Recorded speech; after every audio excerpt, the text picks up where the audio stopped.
مړه هغه چې نه نوم نه نښان وي مړه هغه چې نه نوم نه نښان وي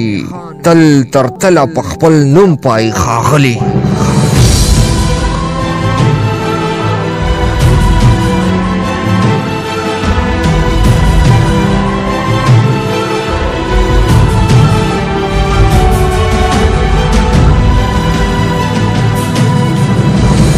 د پښتو شعر او ادب د مینانو د پاره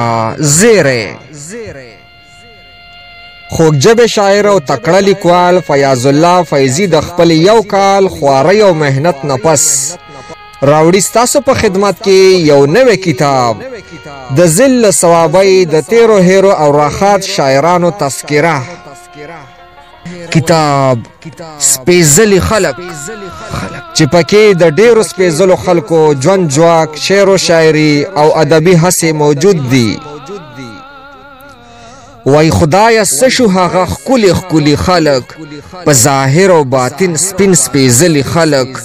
هیڅ روزګار مې د دې خلکو سره نشي جړوي مې هغه تللي تللي خلق په ګلونو به بهار وي زه به نه یمه بلبلان به په چغار وي زه به نه یمه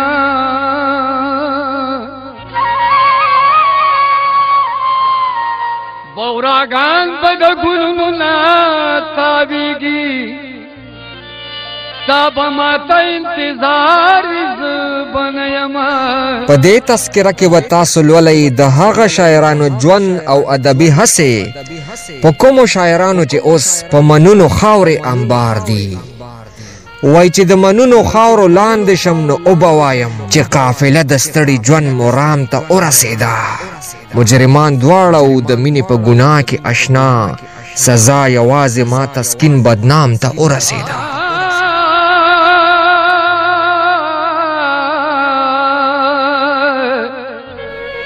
د فیاض الله فیضی صاحب یو ډیر ښه قدم او کامیاب کوشش د کتاب نوم یاد ساتئ سپیڅلي خلق ګرانو کتونکو په دې تذکره کې به تاسو لولئ د ذل ثوابۍ هغه شاعران چې اوس په دې دنیا کې نشته وای د ویر आवाज به د هر کور هر قلا نه نتلې کاش چې دا بازي خلق د دنیا نه نتلې خپوه دی چې ستا د تلو سره مې ساه هم تلله جانانه ته خو چې بیخي زما د خوا نه نتلې خریدار به ستا د سر واړه راټول شي ستا د سر به خریدار وي زه به نه یمه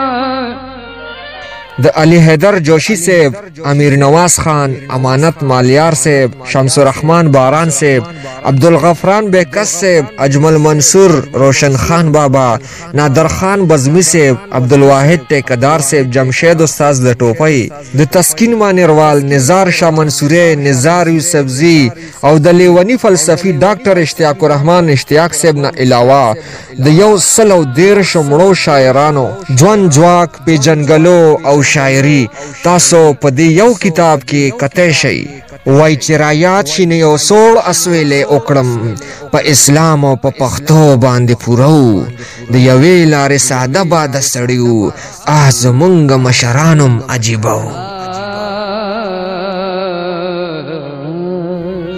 ګرانو کتونکو اخستل مه هېروئ د فیاض الله فیضی صاحب د تذکرې کتاب سپیڅلي خلق په دې کتاب کې به تاسو لولئ د شاعرانو یادونه د هغوی د مرګي نه پس وای زما یادونه به ژوندي وي د مرګي نه وروستو چې خلک ذکر د ګلاب کړي د سپرلي نه وروستو ستا د حسن به په هر دی کې چرچه وي ډېر به ګرم دا بازار وي زه به نه یمه په دې کتاب کې به تاسو لولئ د ارواحات شاعرانو هغه شاعري چې تاسو تر اوسه پورې نه ده لوستې د تکړه لیکوال فیاض الله فیضی صاحب یوه عظیمه کارنامه لوستل مه هېروئ کتاب سپیڅلي خلق وای ژوند د نور ترخ شي خو خبرې د مرګي مه وایه سمې پختې څومره خوږه د زندګي مه وایه بوراګان به د ګلونو نه تاویږي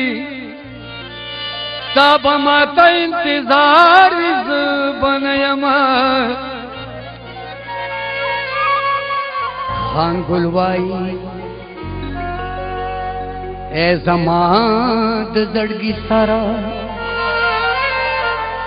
دا وینا به مې یادګار وي زه به نه یم